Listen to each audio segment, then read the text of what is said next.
Alright, another paper trading day. So far we have one win. It's currently Thursday and 15 minutes before New York Open. I have two limits. I'll explain why I have them at these levels. But first, let's remove all these standard deviations. I'll keep the limits there for now. So, why did I take this trade? So first off, again, we have the Asian range, right? This is the whole Asia range. And if we're going to the market, we are bullish. So I had a bullish bias. I wanted to see us displace higher. We were around here during New York Open. We made a fair value gap. So I'm pretty sure I marked that out. This is the fair value gap. I can't see it. Let's make it a bit more clear. So then we scaled down to the 5-minute and look for more premium entries. We were already trading into this, and remember, we are always looking for the first manipulation, the clear manipulation after midnight opens. So midnight opens here, 12 o'clock a.m. for me, but I mean p.m. for me, but it should be a.m. for New York because I'm ahead of New York by that much. So first clear manipulation after or when midnight opens, right? So that's the first step. Here, midnight opens right here. We manipulated higher first. Well, technically we accumulated, manipulated, and then did displace lower. So for this, I marked out a fib from wick to wick and see if it lines up with this 5-minute fair value gap right here. As you can see, the CE is not yet reached on this -2 standard deviation. So I made it from wick to body, which lines up with the right here, wick to body, which lines up with the -2 level. I put in a -2 to ensure I get filled because it doesn't always tap into the 5-minute CE, but in this case it did. And I guess it makes sense because there's also this technically a change in the state and delivery because we inverse this fair value gap, and that's kind of like a break of structure zone. And if you look here, I think it's in the 15-minute. Yeah, in the 15-minute, this level right here is a clear, like, I like these zones where it closed here, it doesn't close above this, like it completely reversed from that. I think those are key levels, especially in the higher time frame like this. It's another key level. So if I put a limit here, I could probably bottom tick as well. So I just need precise entry, which is -2, not the CE. Could have taken it there. But this was a low risk trade since this was London Open. I only had one standard deviation. So this would probably a low risk trade. Now for our next limit, I put it from wick to wick. It's right here around the -4 level, right? Then I also marked the manipulation, like we have this accumulation, right? We manipulated higher, and then we kind of distributed lower. So if you mark this from the CISD, it lines up again exactly at the -2 level, which lines up with this 5-minute fair value gap. And guess what? This 5-minute fair value gap is, somewhat the CE is the -4 from this midnight open manipulation from wick to wick. I guess you could put it here, but I just put it at the -2 from the latest swing since it's gonna tap into this 5-minute fair value gap CE, which makes more sense to me and probably more discounted, but you don't have to. So yeah, let's just leave it at that. Anyway, for the next trade limit that I have, Also, New York is about to open in 8 minutes. So I'll be back later to see if it won. This is a 4-hour trade, by the way. So for the next limit I have, after we've, distributed from this, obviously we see another accumulation range, right? It's a very clear accumulation. We've swept a lot of this engineered liquidity, tapped further here into the fair value gap. So this is another manipulation leg. I mark it from the wick to wick, and I think, yeah, my level is at negative 3.5 level.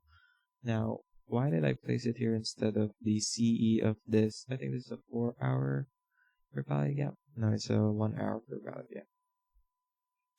Yeah, I placed it here, not here as well, because this is it's too close to the liquidity, and there's much more to be taken here.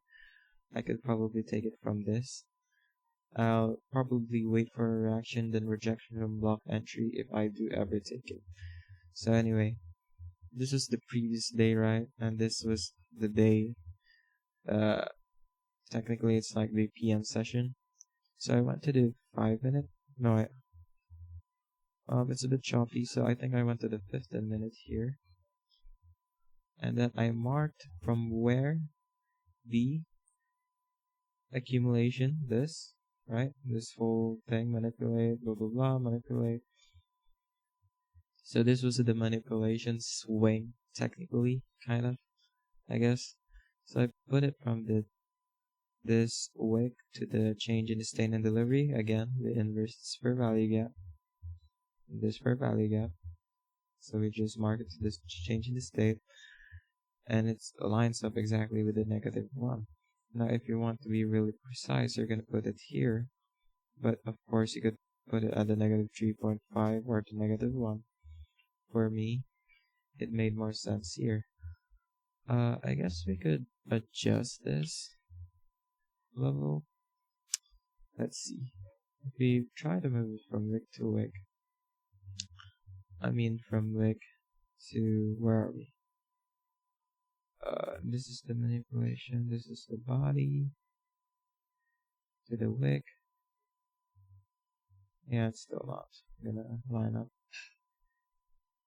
Oh, where's my standard deviation?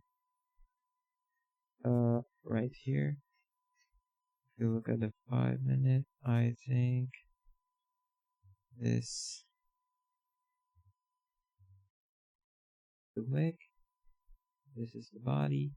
If you mark it, the body, it kind of lines up with it, but whatever. So I just put it there. If it doesn't hit, whatever, right? So basically, after clear manipulation, midnight opens, mark stdv, look for -2 to -2.5 levels. Even better, at -4 levels. Line those up with higher and lower time frame PDRAs, in this case FVGs. I think it's a more higher probability trade when a lot of standard deviations line up, like this one. Oh shit, what happened? Like this one, and then the ones we marked out from this manipulation leg right here. Oh, like it roughly lines up, right? I think I'm gonna place it here instead. So now back from mid to body.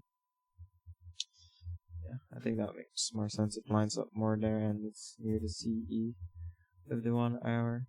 So we'll just wait for New York to open.